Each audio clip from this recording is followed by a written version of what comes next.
Assalamualaikum warahmatullahi wabarakatuh. Perkenalkan, saya Risna Wardani dari jurusan Tadris Biologi angkatan 2017 dengan NIM 170102110772 Fakultas Tarbiyah dan Keguruan UIN Antasari Banjarmasin. Di sini saya akan menjelaskan mengenai embriologi yang mata kuliah tersebut diampu oleh Ibu Sari Indriani MPD. Pada kesempatan kali ini, saya akan membahas beberapa materi, yaitu ada 6. Yang pertama, struktur dan perkembangan makrogametofit. Yang kedua, yaitu makrogametogenesis dan struktur kantung embrio. Yang ketiga, yaitu penyerbukan, fertilisasi, dan ketidakcocokan seksual.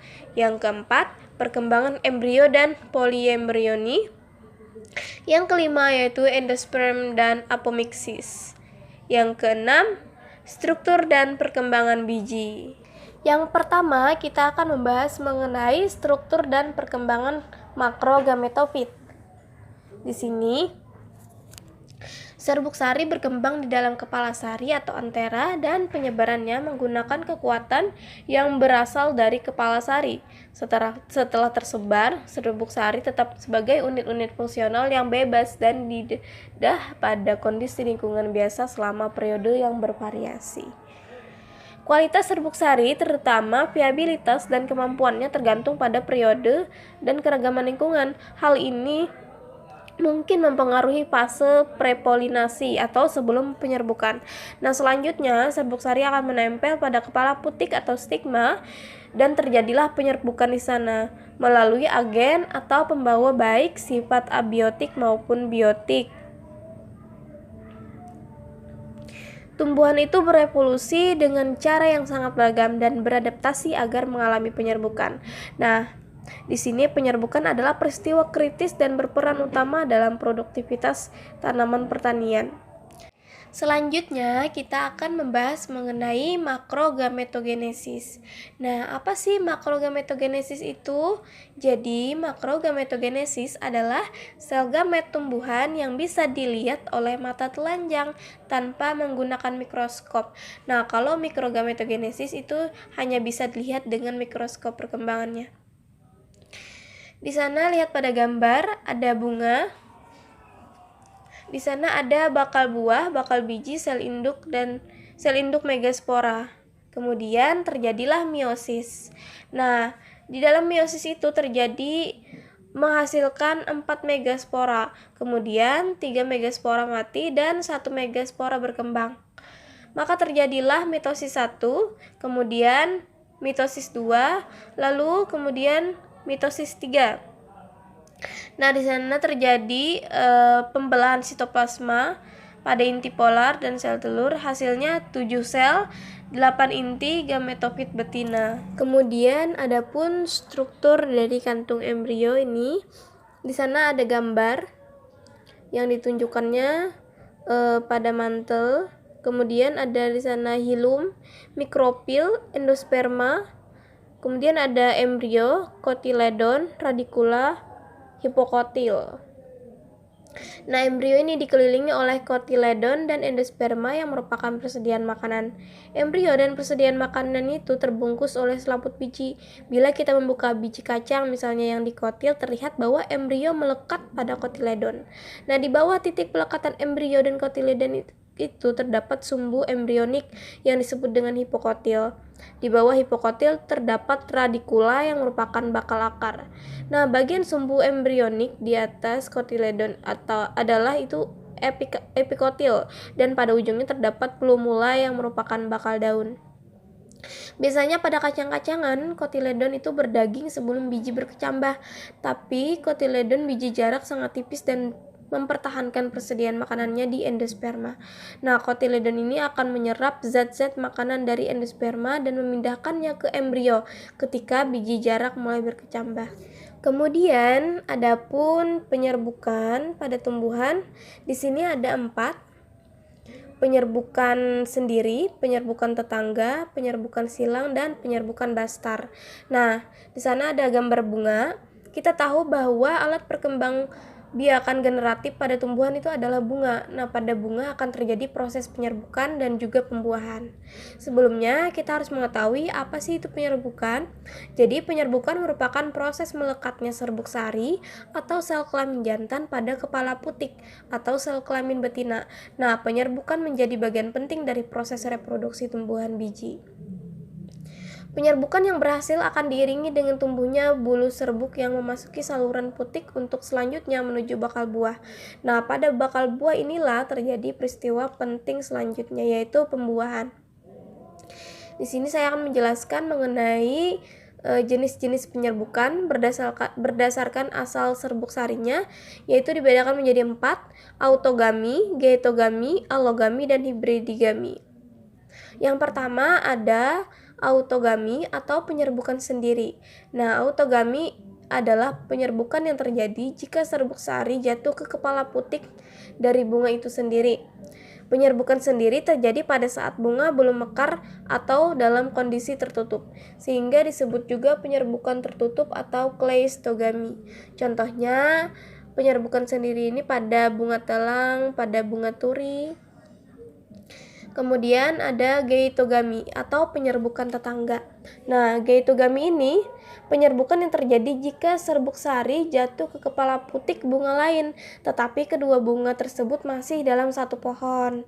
Nah, penyerbukan tetangga termasuk dalam penyerbukan terbuka atau bebas yang disebut dengan kasmogami, karena proses penyerbukan dilakukan oleh serbuk sari dari berbagai bunga secara bebas.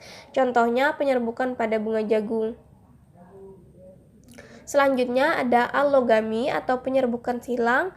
Nah, allogami atau penyerbukan yang terjadi jika serbuk sarinya jatuh ke kepala putik bunga lain yang berbeda pohonnya, tetapi masih dalam satu jenis atau satu spesies. Sebagian besar tanaman pangan akan mengalami penyerbukan silang, termasuk misalnya labu, bawang, bayam, dan brokoli. Penyerbukan silang hanya dapat terjadi antara anggota yang memiliki spesies sama. Jadi misalnya spesiesnya berbeda, maka tidak bisa terjadi penyerbukan silang. Kemudian ada hibridigami atau penyerbukan bastar. Nah, hibridigami ini terjadi jika serbuk sari jatuh ke kepala putik bunga lain yang berbeda pohon, tidak sejenis tetapi masih dalam satu famili. Penyerbukan bastar hanya dapat terjadi pada tumbuhan yang masih dekat hubungan kekerabatannya. Contohnya itu adalah serbuk sari dari jambu batu berdaging merah menyerbuki putik jambu batu berdaging putih. Selanjutnya kita akan membahas mengenai fertilisasi pada tumbuhan. Nah, kita harus mengetahui terlebih dahulu apa sih itu fertilisasi pada tumbuhan. Jadi, fertilisasi adalah proses pembuahan atau peleburan gamet jantan dan gamet betina. Di sini fertilisasi terbagi menjadi dua, yaitu fertilisasi internal atau pembuahan yang terjadi di dalam tubuh induk betina. Kemudian ada fertilisasi eksternal, yaitu pembuahan yang terjadi di luar tubuh induk betina atau air. Kemudian ada pun proses fertilisasi pada tumbuhan, yaitu setelah terjadinya penyerbukan pada bunga, maka serbuk sari di kepala putik akan membentuk saluran-saluran menuju ke bakal biji yang disebut dengan bulu serbuk atau bulu sari. Nah, pada saat itu inti vegetatif berjalan di muka dan diikuti inti generatif. Fungsi dari inti generatif adalah mengatur pertumbuhan bulu serbuk sari menuju ke ruang bakal biji. Adapun fertilisasi pada tumbuhan biji terbuka yaitu gimnospermae, pada tumbuhan ini biasanya inti spermatozoid yang dihasilkan oleh serbuk sari akan membuahi sel telur sehingga dihasilkan zigot saja, sehingga akan disebut dengan pembuahan tunggal. Kemudian ada pun fertilisasi pada tumbuhan biji tertutup atau angiospermae. Nah, di dalam bakal biji ini ada dua buah inti, yaitu inti sel telur dan inti kandung lembaga sekunder. Inti sperma 1 membuahi sel telur dan menghasilkan zigot yang akan tumbuh menjadi keping lembaga. Sedangkan inti sperma 2 akan membuahi inti kandung lembaga sekunder dan menghasilkan putik lembaga. Jadi pada bakal biji terjadi 2 kali pembuahan, sehingga disebut dengan pembuahan ganda. Kemudian adapun ketidakcocokan seksual. Nah, biasanya pada tanaman penyerbukan sendiri atau autogami ini berdasarkan waktu terjadinya penyerbukan dibedakan menjadi kleistogami, yaitu penyerbukan terjadi sebelum bunga membuka sehingga terjadinya persilangan luar sangat kecil. Sedangkan kelompok yang lainnya itu penyerbukan terjadi pada saat bunga membuka sehingga kemungkinan terjadinya penyerbukan silang sangat besar. Nah, hal ini menjadi penting berkaitan dengan tindakan kastrasi dalam rangka melakukan persilangan buatan untuk membentuk hibrid baru. Biasanya tanaman kacang-kacangan adalah contoh tanaman kleistogami itu dengan waktu masak serbuk sari lebih awal dari masa putiknya. Tidak cocokan seksual terbagi menjadi 2, yaitu heterodistillai dan heterotristilai. Yang pertama yaitu heterodistillai. Dia jika pada satu spesies tanaman biasanya ditemukan tanaman dengan 2 bentuk bunga atau dimorfisme, yaitu tanaman ditemukan dengan bunga bertangkai putik panjang dan benang sari pendek atau tanaman dengan bunga bertangkai putik pendek dan benang sari panjang. Kemudian adapun heterotristilai, jika dalam satu spesies itu ada tanaman yang mempunyai bunga dengan tangkai putik pendek dan benang sari sedang dan panjang, atau tanaman dengan bunga yang bertangkai putik sedang dan benang sari pendek dan panjang, atau tanaman mempunyai bunga dengan tangkai putik panjang dan benang sari pendek dan panjang. Selanjutnya adapun pembentukan embrio atau embriogenesis pada monokotil. Di sana ada pada gambar atas itu merupakan sel apikal, kemudian yang gambar bawah merupakan sel basal. Jadi dia akan membentuk seperti pada gambar tersebut sampai terbentuknya kotiledon. Nah, pertama-tama sel apikal membelah sampai sama dengan dikotil sampai tahap globular. Kemudian sel permukaan akan membentuk protoderm yang dimana pembentukan akan menjadi epidermis.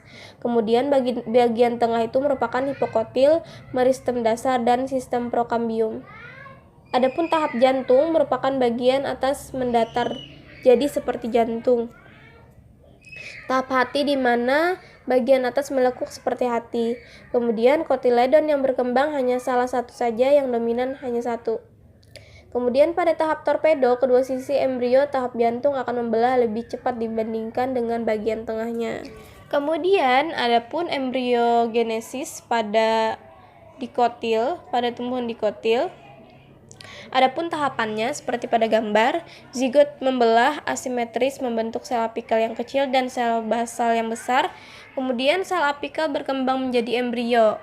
Nah, sel basal membelah melintang membentuk suspensor. Kemudian sel apikal membelah vertikal membentuk proembriotetrat. Kemudian suspensor membelah melintang beberapa kali. Lalu sel apikal membelah vertikal dengan bidang pembelahan agak tegak lurus di bidang pertama. Pada tahap ini proembrio berada di tahap kuadran. Kemudian setiap sel kuadran akan membelah melintang menghasilkan stadium oktan. Lalu setiap oktan itu membelah periklinal menghasilkan 8 sel dermatogen di sebelah luar yang kemudian akan membelah secara antiklinal menghasilkan epidermis pada embrio. Sel sebelah dalam akan membentuk meristem dasar, sistem prokambium, hipokotil. Pada tahap ini embrio berada pada tahap globular. Lalu sel suspensor tepat di bawah embrio membentuk bulat atau globular disebut dengan hipofisis. Pembelahan melintang dan memanjang sel ini menghasilkan 2 lapisan sel. Lapisan atas akan menghasilkan akar atau radikula, sedangkan lapisan bawah akan menghasilkan bagian tengah dari tudung akarnya. Kemudian embrio tahap globular kemudian mengalami pendataran di bagian apeks. Nah, pada tahap ini embrio pada tahap jantung. Selanjutnya kita akan membahas mengenai polyembrioni. Nah, apa sih polyembrioni itu? Jadi, poliembrioni merupakan biji yang memiliki lebih dari satu embrio. Nah, dalam hal ini, ketika suatu biji dikecambahkan, maka akan terdapat lebih dari satu tanaman yang akan tumbuh dari satu biji tanaman tersebut. Nah, poliembrioni ini terjadi pada bakal biji yang telah mengalami pembuahan, kemudian timbullah beberapa embrio. Salah satu embrio berasal dari perkawinan sel telur dan inti sperma, sedangkan yang lainnya terbentuk di luar kantung embrio, misalnya pada nucellus atau integumen. Nah, kita tahu bahwa biji tanaman merupakan alat perbanyakan generatif atau perkembangbiakan secara generatif, di mana proses terbentuknya biji atau benih dapat melalui dua cara, yaitu peleburan sperma dengan ovum, kemudian dan tidak melalui peleburan sperma dengan ovum atau disebut dengan apomiksis. Amfimiksis dan apomiksis dapat terjadi secara bersama-sama sehingga terbentuklah satu atau lebih embrio dalam satu ovum. Nah, proses ini disebut dengan poliembrioni seperti yang terjadi pada biji nangka, kemudian jeruk dan mangga. Lalu kita akan membahas mengenai endosperm. Nah, endosperm ini adalah jaringan penyimpanan makanan atau nutrisi dalam biji yang diperlukan untuk perkembangan embrio selama perkecambahan. Endosperma dibentuk oleh inti endosperma primer selama pembuahan ganda angiospermae. Nah, di sini ada endospermae dibagi menjadi 3 jenis berdasarkan pada perkembangannya. Yang pertama itu ada endosperma jenis halobial, ada endosperma jenis sel, dan ada endosperma jenis inti. Pertama-tama kita akan membahas mengenai endosperma jenis inti terlebih dahulu. Nah, jadi endosperma jenis inti ini yaitu endosperma jenis inti diproduksi oleh bagian inti bebas dari inti endosperma utama atau primer, misalnya air kelapa. Kemudian ada endosperma jenis sel, yaitu sel endosperma dihasilkan oleh penutup inti endosperma utama atau primer oleh dinding sel, misalnya daging kelapa dan zaitun. Kemudian yang terakhir, yang ketiga yaitu endosperma jenis halobial. Nah, jenis ini dibentuk dengan menggabungkan tipe nuklir serta tipe sel endosperma, misalnya kelapa dan sawit. Kemudian kita akan membahas mengenai apomiksis. Jadi apomiksis itu adalah suatu bentuk dari reproduksi aseksual pada tumbuhan melalui biji. Nah, pada apomiksis ini kecambah muncul dari biji, bukan berasal dari embrio atau lembaga. Nah, akibatnya secara genetik tumbuhan-tumbuhan baru yang muncul adalah identik dengan tetuanya atau pengkloningan. Bisa dilihat pada gambar. Apomiksis ini pada tumbuhan angiosperma itu dibedakan menjadi dua, yaitu apomiksis yang tidak berulang dan apomiksis berulang. Untuk apomiksis yang tidak berulang, sel induk megaspora itu mengalami pembelahan secara meiosis dan normal, terbentuk embrio yang haploid. Kemudian embrio mungkin berasal dari sel telur yang tidak dibuahi atau parthenogenesis haploid, atau berasal dari sel lain pada gametofit. Adapun apomiksis yang berulang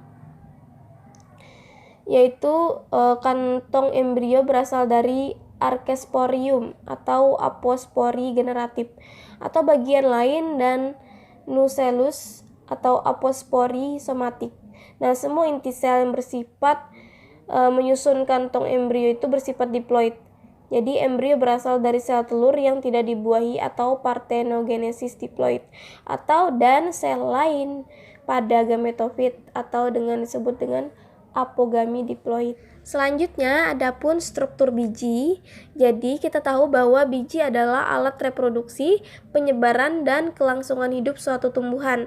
Selain itu bagi tumbuhan berbiji, biji merupakan awal dari kehidupan tumbuhan baru di luar induknya.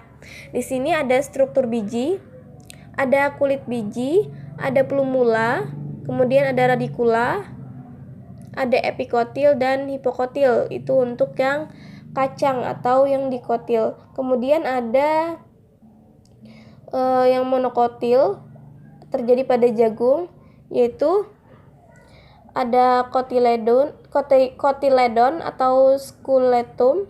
Kemudian ada coleoptil, ada plumula, coleorhiza, jaringan buah, kulit biji, endosperm, dan epikotel. Kemudian ada radikula. Kemudian ada pun perkembangan biji, bisa dilihat pada gambar. Nah, kita tahu bahwa perkembangan dapat diartikan sebagai perubahan kualitatif atau bentuk dan sifat organismenya atau bagiannya.